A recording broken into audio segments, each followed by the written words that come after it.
Mesdames, Messieurs, peuple congolais, être citoyen, c'est être informé. Et pourquoi? Parce que l'ignorance est la pire des souffrances. Le savoir et la connaissance libèrent. Ceci dit, être citoyen, c'est agir. Et pourquoi?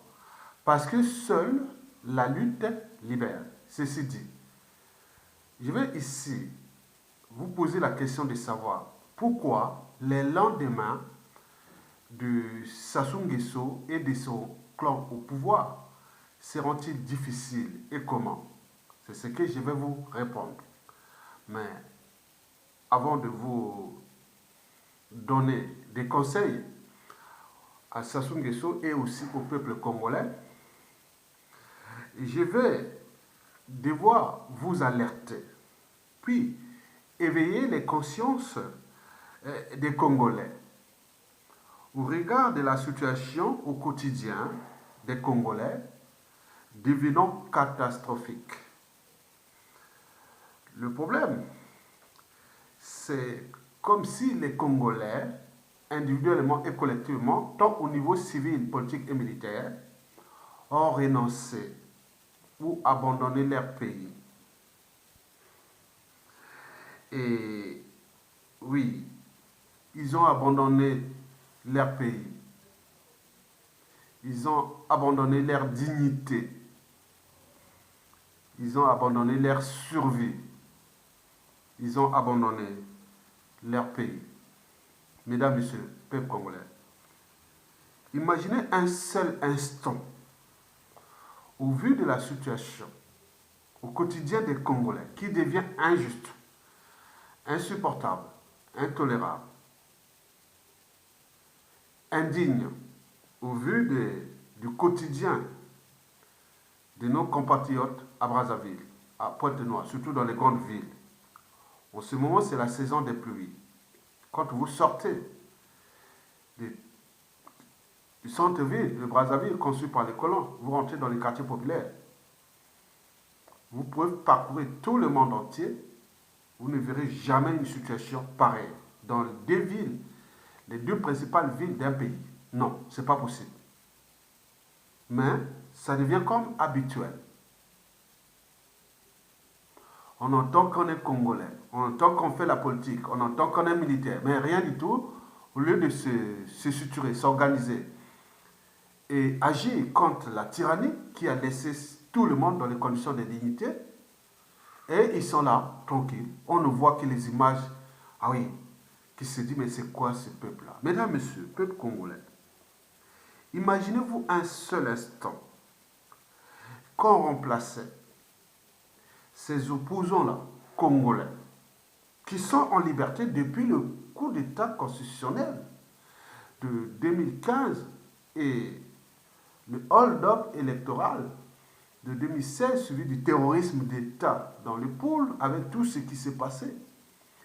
Imaginez que vous remplacez seulement ces opposants-là qui sont en liberté, certains au pays, d'autres font des allées et tout entre Brazzaville et Paris, ou l'étranger, ils sont libres, pour les jeunesse, il n'y a pas de souci. Il suffit de se regrouper autour d'un collectif des partis soi-disant de l'opposition ou de l'opposition préfabriquée par Sassou Nguesso, on est tranquille, et voilà. Donc ils deviennent des auxiliaires de la tyrannie. Mesdames, Messieurs, imaginez-vous un seul instant, on remplaçait ces opposants-là par des opposants soudanais ou boliviens ou algériens, ou tout ce qui s'est passé qui a conduit, qui a structuré, organisé la contestation pour mettre hors d'état de nuire tout régime politique qui soit juste ou injuste ou une autorité injuste et compagnie. Imaginez-vous un seul instant si on remplaçait tout ce que vous appelez les opposants là. Et vous êtes derrière eux par le fait que vous n'avez pas encore franchi les barrières de la raison et aussi de l'appartenance. Vous êtes comme prédisposé à la soumission. Et voilà, donc règne en maître. Il vous roule dans la farine. Le matin, il est opposant. La journée, il est opposant. Le soir, il est chez Sassou Nguesso. Il les laisse en liberté. Parce qu'être opposant de Sassou, vrai opposant dissident, tu seras jamais soit en vie et tu seras soit exilé ou en prison. Donc le reste, c'est qu'il faut qu'ils jouent leur double jeu contre le peuple. Imaginez-vous qu'on remplaçait seulement les Mathias Ndjan, les Mounari, les Kolela, les Boao, tout ça là.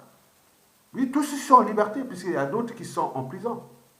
Peut-être qu'ils reviendront rejoindre le rang de ces mêmes opposants congolais et qui sont d'un autre âge, d'un autre temps que personne ne peut comprendre que faire la politique, surtout dans cette situation. Ça veut dire qu'ils ont des choses à cacher, donc ils font le double jeu contre le peuple. Imaginez que vous remplacez seulement tout ce monde-là par des opposants soudanais ou boliviens, bien sûr et certain, que Sassou, au bout d'une semaine, il est parti. Mais eux, ils ont été Sassou Nguesso depuis des siècles. Pour dire ça depuis la nuit des temps. En faisant ce jeu-là. C'est un double jeu très dangereux. Parce que les Congolais, les mentalités, les habitudes des Congolais, bien sûr, qui ont été abîmées, il y a la cyber-censure totale, Internet, médias, réseaux sociaux, tout est bloqué là-bas au pays. Mais le réveil sera vraiment brutal. Parce qu'au moment qu'ils vont savoir que voilà, les gens se battaient, il y avait des Congolais qui se battaient à l'étranger pour eux, la cyber-censure est totale.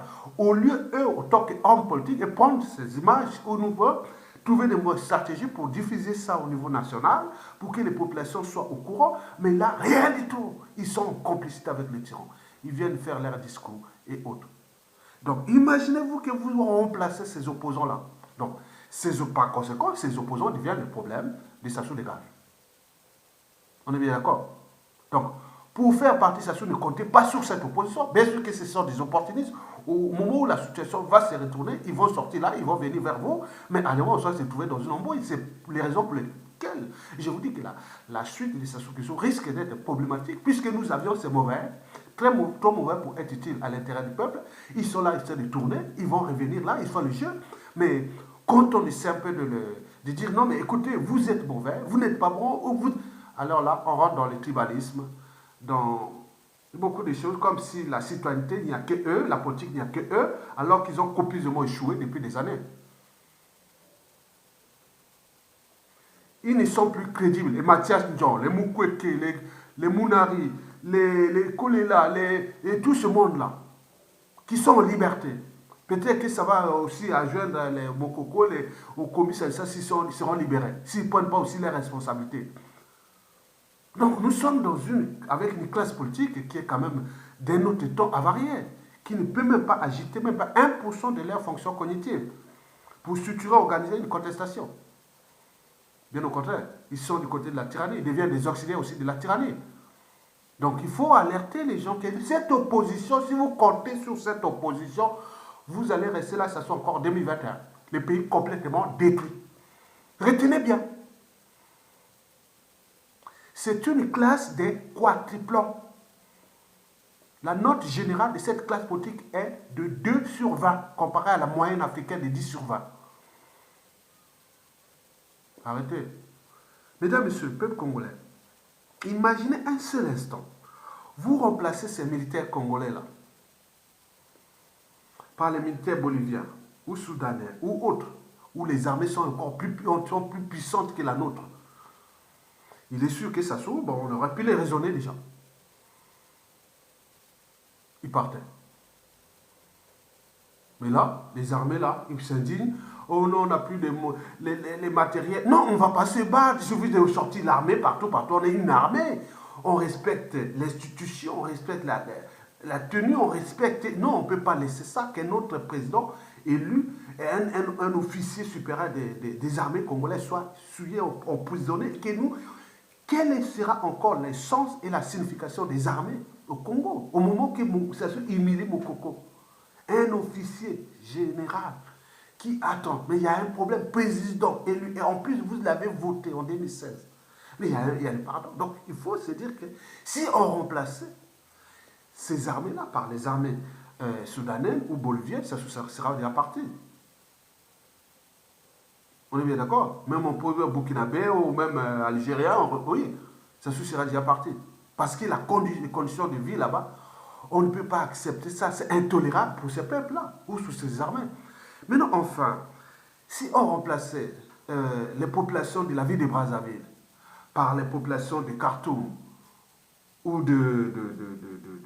oui, d'Alger ou de toutes les villes où il y a eu la contestation, au vu de la situation, il est sûr et certain que Sassou ne passera même pas 2 jours.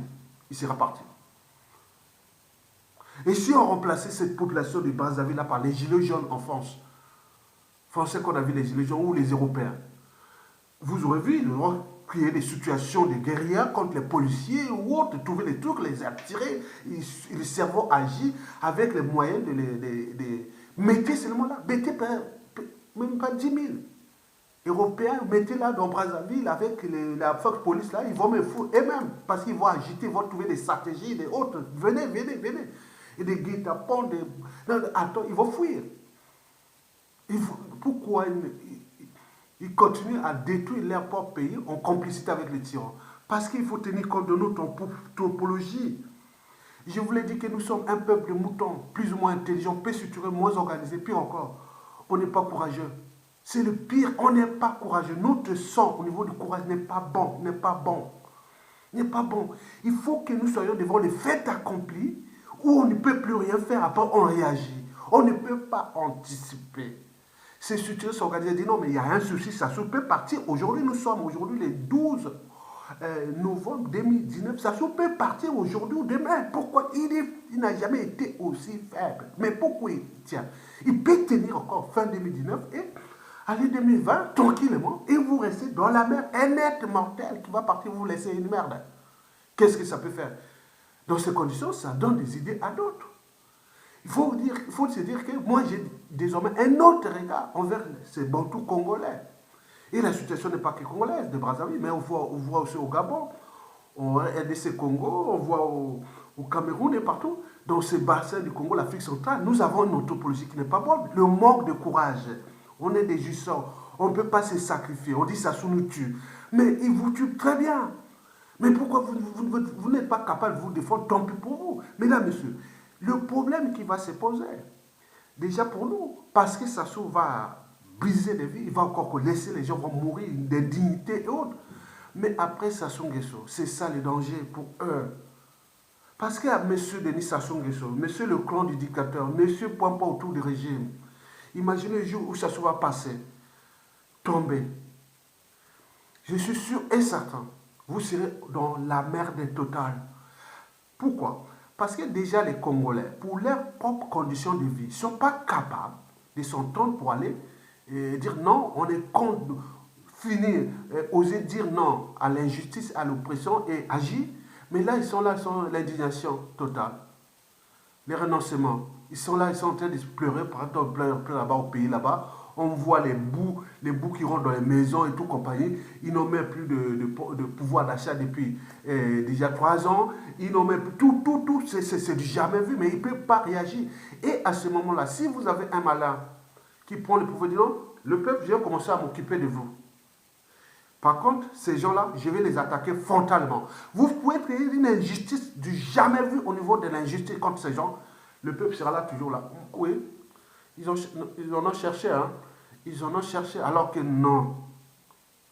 L'injustice, quand c'est à l'injustice, il y a injustice. Il n'y a pas à dire non parce que c'était les autres. Non, non, non. Il faut savoir ça. Mais la situation de Sassou et de Nguesso va être difficile à cause de ça, à cause de ce peuple. J'ai un autre regard des Congolais, civils, politiques et militaires. On regarde des peuples que...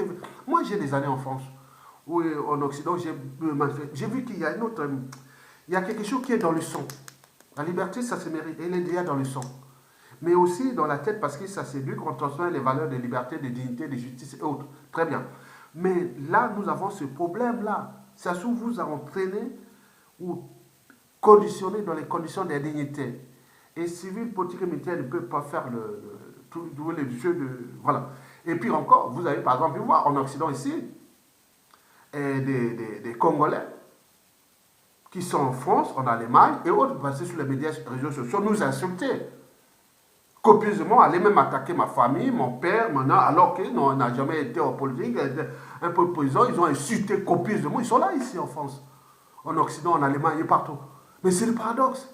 Non, je suis contre l'injustice là-bas, et ils sont en Occident tranquille. Ils croient qu'ils ont le monopole d'être en Occident. Et qu'ils sont là en tranquille, en train de charger ceux qui luttent pour libérer notre peuple là-bas. Vous avez par exemple pu voir, non?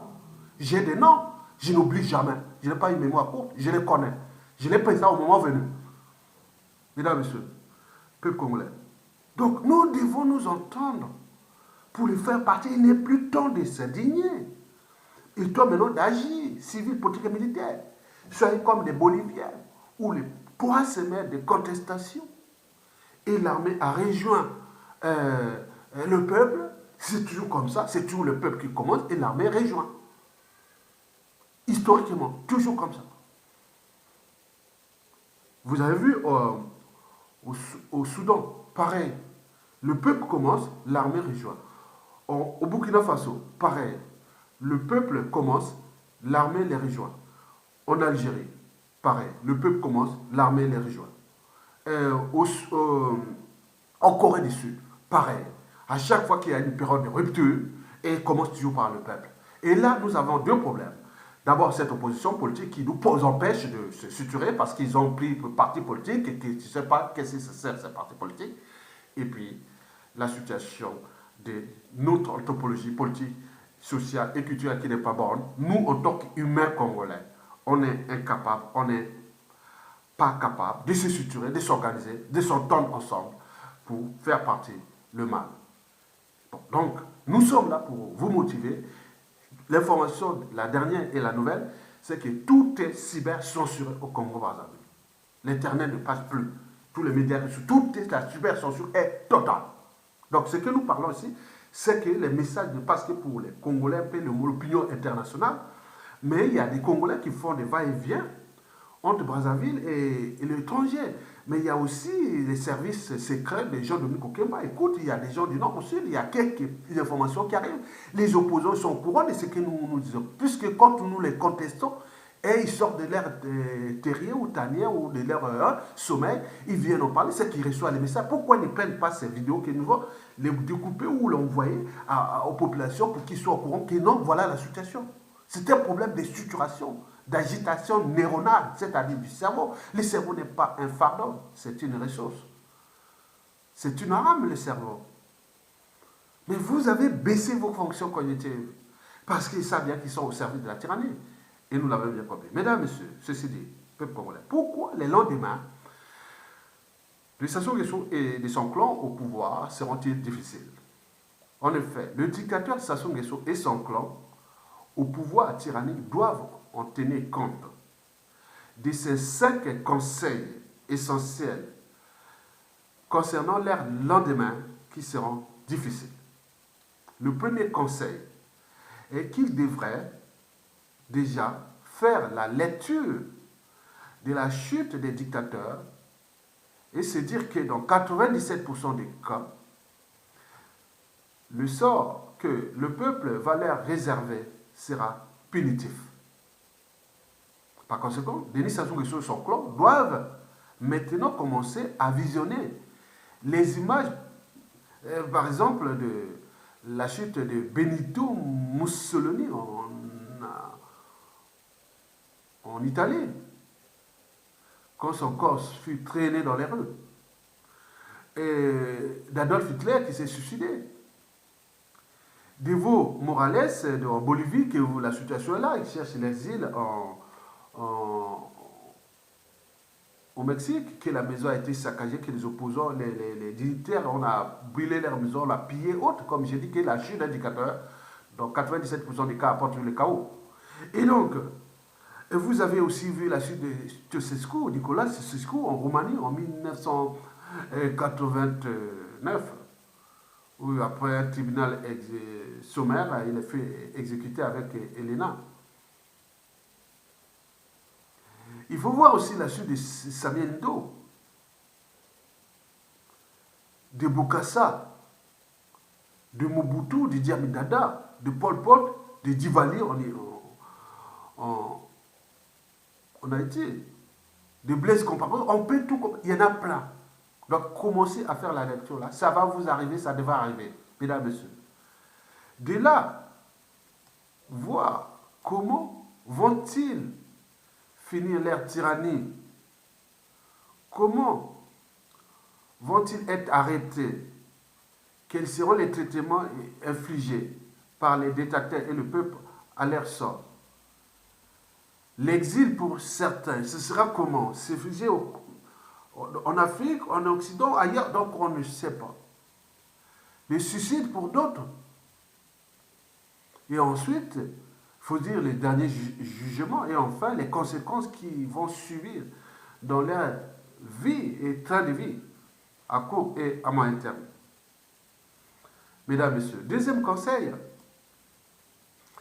est que Denis Sassou Nguesso, son clan au pouvoir, seront dans 99% des cas privés des moyens colossaux de l'État dont ils disposent en ce moment et de manière injuste, illégale et illégitime pour voler les deniers publics et pour aussi terroriser et tuer les Congolais. Par conséquent, comme dans la règle d'or, ne faites jamais à autrui ce que vous ne souhaitez pas qu'on le fasse sur vous-même. De ce fait, on pourra s'attendre à la confiscation ou à la rétrocession des biens mal acquis immobiliers partout. Oui, à la rétrocession ou la confiscation de leurs magots planqués dans les paradis fiscaux et dans les valeurs mobilières, actions, obligations, et n'oublions pas dans les comptes bancaires qui sont déjà bien garnis, avis à tiers détendeurs. Dans 2 tiers des cas, on pourra s'attendre à l'apartheid. Oui, ils pourront s'attendre à l'apartheid administratif, comme ils ont fait aux autres sur les passeports, visas, tout, on le sait. L'apartheid politique, économique, social et culturel a l'air en compte et sur différentes échelles. C'est inévitable. Enfin, les tiers des membres de ce clan souillé, avarié et vomi par le peuple et risquent de passer de nombreuses années en prison. Mesdames, Messieurs, le peuple congolais, le troisième conseil est que l'histoire a tendance à se répéter. Par conséquent, le triangle des Bermudes, vous connaissez, au Bouya, au Lombo, Tikapika, on peut même dire au Bouya, au Yo, Dou, au Yo, tout ça, tous ces triangles des Bermudes qui ont englouti presque 80% des deniers publics congolais. Hein. Ces triangles-là, c'est-à-dire les villages du dictateur, on parle de Dou, au Yo, au Bouya, on peut élargir, au nord c'est au Bouya, vers l'ouest c'est au Lombo, et de l'autre côté, le côté l'est, c'est Tikapika. Donc on fait ce triangle-là. Oui. Donc ce triangle-là, hein, qu'on appelle le triangle des Bermudes, parce que c'est là où disparaît déjà beaucoup d'argent du pays. C'est là où il y a eu beaucoup, on commande beaucoup des assassinats, des disparitions suspectes. On dit qu'il y a des cannibalistes, il y a des Dracula, c'est l'horreur là-bas. Par exemple, on entend des bruits la nuit, c'est l'enfer là-bas, sur Terre. Donc, ce triangle des Bermudes, eh bien oui, l'histoire se répète. Ah oui, il pourra se retrouver comme les cas de Berongo, de Bokassa, des palais de Bokassa, tout le monde venait du monde entier, du Kota, des top modèles, des stars, oui, là c'est dans la jungle maintenant. Nous sommes dans la forêt équatoriale, le bassin du Congo. Aussitôt, 20 ans après, c'est la jungle. Vous avez vu les cas de Berongo, c'est les Bokassa. Maintenant là, on va voir aussi, c'est le cas on a vu aussi les cas de Guadeloupe, de Mobutu, au nord de la RDC, et que tous les États du monde venaient, avec même l'aéroport où il y avait même des Boeing, et il y a eu des présidents des États-Unis, tout le monde venait là-bas. Vous allez là-bas, c'est maintenant la chaîne. Mais non. Alors là, donc, quel sera l'avenir d'Oyo et de Dou, et de tous ces palais du dictateur, et de ses acolytes, de son clan et tout ça? C'est tous les questionnements qui doivent se... On regarde déjà l'histoire de Berongo en Centrafrique pour le Bokassa et voisin de la Guadeloupe de Mobutu. Donc ça va arriver, ça devrait arriver. Que faudra-t-il faire? Faudra-t-il laisser la population piller ces palais, puis les abandonner à leur sens déçu, ou interdire d'accès à cet endroit pour de nombreuses années? Dans tous les cas, l'avenir de l'ex-Sassoland ou de l'Oyocratie reste improbable. Donc vous pouvez vivre là dans vos palais là pour ces derniers temps. Hein, au moment que bon, c'est terminé. Hein. Le peuple reprend tous ses droits. C'est comme dans la nature aussi. Mesdames, Messieurs, quatrième conseil est au niveau de la transmission intergénérationnelle de la parenthèse Denis Sassou Nguesso. Dès la deuxième rentrée scolaire, après la chute inévitable et imminente du tyran Denis Sassou Nguesso, il sera instruit dans les programmes scolaires, école primaire, collège, lycée, parler du passif de Denis Sassou Nguesso, de sa personnalité, la nature que fut son régime. Ça sera dans les programmes scolaires. Nous, quand j'ai enseigné au lycée Drapeau Rouge, Brazzaville, là, lycée Saminade, bon, moi j'allais parfois, moi j'enseignais les sciences, moi j'avais une classe de première littéraire, que j'enseignais les sciences, puis les deux autres classes c'était des classes scientifiques, première scientifique et terminale scientifique. Parfois j'allais voir les programmes d'histoire, géographie ou autres de nos collègues, où je regardais qu'est-ce que vous enseignez comme pour la première, la terminale, donc on restait comme ça, je regardais. Mais je vois qu'au niveau de la transmission, c'était zéro. Donc nous allons repenser ça, c'est-à-dire dès la deuxième rentrée, une année déjà de préparer ce programme-là, on va tout déballer sur le passif, la personnalité profonde et la nature que fut le régime de Sassou Nguesso. Par exemple, moi, à l'école primaire, des programmes de type que Sassou Nguesso, pour l'école primaire, que Sassou Nguesso était un méchant. Il tuait les enfants. Et autant on va les programmer ça dans les doigts, donc, pour une idée de 30 ans. Donc, au bout de 30 ans, vous aurez déjà d'autres citoyens qui auront déjà compris que monsieur-là était dehors. Donc, on va tout détailler, qu'il faisait ça, faire ça sur les enfants, et voilà. Donc, au collège, on va commencer à parler de la nature de son régime. Et donc, moi, c'était ça, son régime. Liberticide, antidémocratique, autre, comment nous apporter les conditions. Il n'y avait pas l'école, il n'y avait pas ceci, l'école, voilà. Il faut voir la construction même des bâtiments scolaires, c'est des prisons. Quand vous allez à l'école au Congo, comment on construit des prisons? Vous avez des petites fenêtres comme ça. Même pas plus de 10 cm de largeur ou de longueur haute, rien. C'est des prisons. Donc tout ça, il faudra tout détruire ça et reconstruire au fur et à mesure des trucs où il y a la lumière, où les gens, voilà, il y a tout, les grosses portes. Mais attends, ils vivent ici en Occident, les enfants vivent aussi en Occident. Nous avons le soleil toute l'année. Et là, ils construisent des trucs qui sont comme des prisons, des bagnes coloniaux. Allez, tout ce que ce soit pour punir les Congolais. Et donc tout ça, on va les informer que voilà pour construire les citoyens congolais de demain. Au niveau du lycée, on va plutôt approfondir sur la personnalité antisociale et criminogène de Sassou Nguesso. On utilise beaucoup de preuves de philosophie. Et par exemple, un bac, d'après Sassou, on va dire, s'il suffisait d'obéir à une autorité injuste ou à un pouvoir injuste, les sujets d'une tyrannie connaîtraient-ils la liberté? Donc il faudrait leur définir déjà qu'est-ce que c'est la liberté, la dignité, le courage, les devoirs de morale. Donc tout ça sera mis dans les programmes. On est bien d'accord? On veut reconstruire le citoyen nouveau. Comme disait déjà Jean-Jacques Rousseau au XVIIIe siècle, que pour construire une société meilleure, il faut tout justement réformer l'individu. Donc nous allons réformer l'individu. Pour réformer l'individu, il faut changer nos modes de pensée. Et donc, au lycée, vous avez ces programmes qui toucheront la personnalité profonde du dictateur avec tout ce qui touche la philosophie, le droit, la morale, la justice, tout mis dans les trucs des ateliers qui feront faire avec le cas d'éducation civique.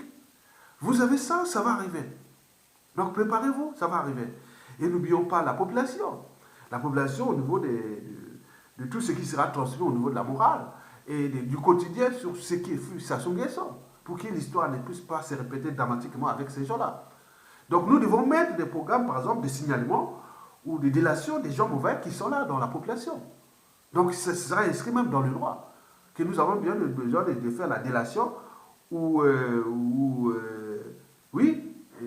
signalement des gens qui peuvent être dangereux pour la société et pour notre pays. On est bien d'accord? Mesdames et messieurs, peuple congolais. Donc, le Congolais nouveau sera donc complètement dressé et transformé contre le comportement de l'ancien régime et du tyran. Et ça devrait se faire, ça va se faire. Mesdames et messieurs, peuple congolais. Oui, tout ça, ça couvre l'éducation nationale, l'enseignement supérieur et la recherche. N'oublions pas les devoirs de mémoire et tout compagnie qu'on va mettre ensemble pour que tout ça soit mis dans un programme pour qu'on comprenne bien ce qui s'est passé. Parce qu'il ne va pas dire, ah mon frère, on a oublié. Non, non, non, ça sera technique. Il faut que ça rentre dans la nouvelle génération. Nous devons réformer le Congolais de demain. Donc le paquet sera mis sur l'éducation nationale et dès l'école primaire, collège, lycée. Et à sortir de là, il y aura des options. Formation de base et aussi professionnelle et plein de... Donc on a beaucoup de... Donc tout est dit à cadrer. Il y aura 3 options. Le socle, les options et le commun. Mesdames, Messieurs, 5e conseil et le dernier est culturel. Qu'est-ce que l'Emboshi doit fournir d'efforts? L'Emboshi, c'est l'activité de Sassou Nguesso. Doit fournir d'efforts pour redonner ou redorer leur image. L'image de leur tribu, qui est déjà souillée pour de nombreuses années à cause de Denis Sassou Nguesso. Donc, il est temps qu'ils se mettent à l'épreuve en chassant Denis Sassou Nguesso eux-mêmes. Parce que tous les commandements militaires, tous les structures de l'État sont aux mains d'eux. S'ils ne le font pas, à ce moment-là, ils n'auront pas de circonstances atténuantes susceptibles de trouver que, bon, voilà, ces Mboshi n'étaient pas tous comme ça, mais voilà. Donc, vous avez tout compris. Vous savez que s'ils ne prennent pas les responsabilités, ils seront certainement déclassés par l'opinion nationale. Pendant la chute de Denis Sassou Nguesso et après d'ailleurs. Je parle ici de l'image collective. Parce que chez nous, en Afrique et notamment au Congo, la responsabilité, quelle qu'elle soit, est souvent par association ou par appartenance tribale, ethnique et autres. Sinon, comment cela se fait-il que Denis Sassou Nguesso, pour aller chercher un toumi dans le pool, est allé massacrer toute une population? Comment cela se fait-il que Sassou Nguesso, en traitant les anciens, en faisant la chasse à l'homme aux anciens de Pascal Lissouba, a mené des opérations Mouibara dans tout le Nibolek, Niari, Bouenza, Likoumou et les Kouilou, en massacrant des populations? Comment cela se fait-il qu'en cherchant seulement Pierre Anga, il a envoyé tout, massacrer toute la population Kouilou? Comment cela se fait-il qu'il ratisse tout? Donc c'est par association, par appartenance. Pourquoi Sassou Nguesso brime certains individus, certaines populations en fonction de leur appartenance? Par exemple, le cas de Matimi Makwa, situé à cheval sur le Qatar. C'est la tribu où a eu le président élu Mokoko. Sassou Nguesso est rentré dans une phase secrète de sabotage de la tribu des Aquas. Elle est complètement divisée. On se dédoublant derrière Firmin Ayessa, qui est aussi originaire de la tribu. Pour les saccager, je vous dis que le bazar que Sassou Nguesso a occasionné dans la tribu de Makwa, de Jean-Marie Michel Mokoko, qui est président élu en prison, était un désastre. Vous avez vu ce qu'il a fait dans l'Ari, Congo. Et dans le Nibolais, aussi c'est les Teke, que ce soit les colonels Tchourou, les Bakouya ou au commissariat et tout compagnie. Mesdames, Messieurs, donc, il faut se dire que pour ce conseil, oui, ce conseil est très important pour le Mboshi. Et pourquoi? Parce que ce que Sassou Nguesso a fait là, il va certainement laisser des dégâts. Oui. Parce que les dégâts qu'il a fait dans d'autres tribus, hors Kemboshi, même ceux qui l'ont ramené au pouvoir, tous les militaires là, ceux qui commençaient à douter de lui, il les a tous éliminés, mais jamais de sa tribu. Motando n'était pas de sa tribu. Adouane n'était pas de sa tribu. Avoukou n'était pas de sa tribu. Tati n'était pas de sa tribu. Tchourou n'était pas de sa tribu. Et tous les... Donc, vous comprenez. Donc, tout ça, ça reste... Il ne faut pas être naïf ni passif. Soyez réaliste. Ça ne concerne pas les relations sociales ou amoureuses. Non, c'est la politique. Au moment venu, ça peut changer. Attention, danger. Les dangers guettent. Parce que l'histoire se répète, mesdames, messieurs. Eh bien oui. Pourquoi j'éveille la conscience des Congolais sur cette problématique, et d'ailleurs d'Mboshi, que l'histoire risque de se répéter si les Mboshi ne prennent pas les responsabilités maintenant. Parce qu'une fois que les autres ont récupéré les moyens de l'État, ça peut se retourner. Mais ce n'est pas ça. Mais il faut voir cette histoire de Sassou dans l'espace et le temps. Commençons déjà par les dégâts qu'il a occasionnés dans toutes les tribus hors que Mboshi. Mais ceux qui sont pris en otage. Mais ils savent bien qu'ils ont les moyens, ils ne peuvent pas prendre aussi les responsabilités. C'est comme ce que je vous ai parlé au départ. Si les Mboshi étaient comme des Soudanais ou des Boliviens ou autres, ils n'auraient déjà pris les responsabilités parce que Evo Morales a été chassé par ces gens proches de son pouvoir et autres, les Indiens, hein, oui, les Amérindiens. N'oublions pas aussi Omar El-Béchi a été chassé par les gens proches des tribus. Donc, vous voyez déjà, parce que l'image, ah non, non, non, non, on ne veut pas. Mais, voyez, mesdames et messieurs, le problème qu'il faudra poser aussi, c'est la psychanalyse des uns et des autres. Ce qui est dans la tête des uns et des autres. On ne sait pas. Chacun avec sa condition, ses émotions, et ce qu'il a subi comme traumatisme, choc et autres, humiliation et tout quoi. On ne sait pas comment ça va se revenir. Ça va revenir. Mais il faudra aussi intégrer le contexte et la situation politique dans le futur. Parce que le futur, c'est tout simplement le passé et le présent qu'on ignore. Et l'histoire a tendance à se répéter. Par exemple, en 1918, Hitler a vu que bon, la victoire de la France en 1918, ce fut une humiliation de l'Allemagne. Et qu'il aurait cru que ce jeune caporal-chef, 22 ans après, aurait humilié la France à la débarque de juin 1940, dont les conséquences sur la Deuxième Guerre mondiale avec tout ce qui y arrivait. Qui ne dit pas que parmi nous, 22 ans après, c'est-à-dire nous sommes en 2019, 22 ans après, en 2041, on pourra avoir soit un garde poule qui pourra faire comme si ça soit fait sur les Toumis, aller faire aux poules. On pourra voir, il faut pas rester naïf. Deuxièmement, on pourra avoir un Téké par rapport à ce qui se soit fait contre les Téké ou les Libolais. N'oublions pas les Kouyous, encore voisins. Parce que les Kouyous n'ont pas digéré l'assassinat de Marine Ngouabi, l'humiliation de Pierre Onka et tout ce qui s'est passé. Beaucoup, il y a des Ngouabistes à guérir dans les Kouyous qui ont été pris dans le piège. Il y a des Pierre Onka dans les Kouyous. N'oublions pas le Makwa voisin avec le Mokoko. Il y a des gens qui de leur famille disent non, le Mboshi c'est le problème. Ils commencent à mettre l'information que ah tiens, Mboshi c'est méchant ou Sassou Nguesso c'est méchant et autres. Donc attendez, ce qui se passe, l'histoire secrète. Donc il ne faut pas dire non mais tiens mon frère on va faire des... Non, il faut prendre votre responsabilité de ce qui va se structurer dans l'espace et le temps. Mesdames et messieurs, pour nous c'est l'occasion que dès la chute de Sassou Nguesso, il faudra d'abord mettre un cadre de devoir de mémoire, c'est-à-dire construire la commission vérité et réconciliation. Parce qu'un peuple sans mémoire collective sera toujours dans la récurrence des mêmes erreurs. Donc il faudra mettre le paquet sur la commission vérité et réconciliation qui s'est passée en Afrique du Sud, qu'on a vu les résultats. Donc il faut aller dans ce sens-là, parce qu'aucun parti politique ou autre, si on ne répare pas cette mémoire des crimes, des Sassou et de tout ce qui s'est passé, personne ne sera en paix dans ce pays. La paix n'est pas seulement autre, mais la paix aussi des âmes, des mémoires et autres. Donc il faudra tout pour cela. Deuxièmement, il faudra faire les audits de l'État et des États généraux pour réformer tout ce qui n'a pas fonctionné. Et les institutions nouvelles pour repenser un nouveau État, une nouvelle République avec des régions peut-être semi-autonomes, avec des problèmes de non-réalité culturelle. Il faudra les intégrer dans ces nouvelles institutions nouvelles.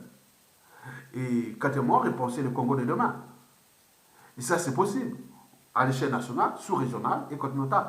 Mais n'oublions pas la cinquième priorité qui va arriver aussi, surtout l'éducation et la transmission des valeurs de liberté, de dignité, de justice, de courage, du devoir de mémoire, du but de la condition humaine et voire aujourd'hui existentielle. Mesdames et messieurs, si vous avez compris ça, partagez cette vidéo et restez toujours, ne restez pas naïf. Voilà. Placez la raison au-dessus des émotions. Parce qu'il n'y a rien de plus élevé dans la vie que la raison.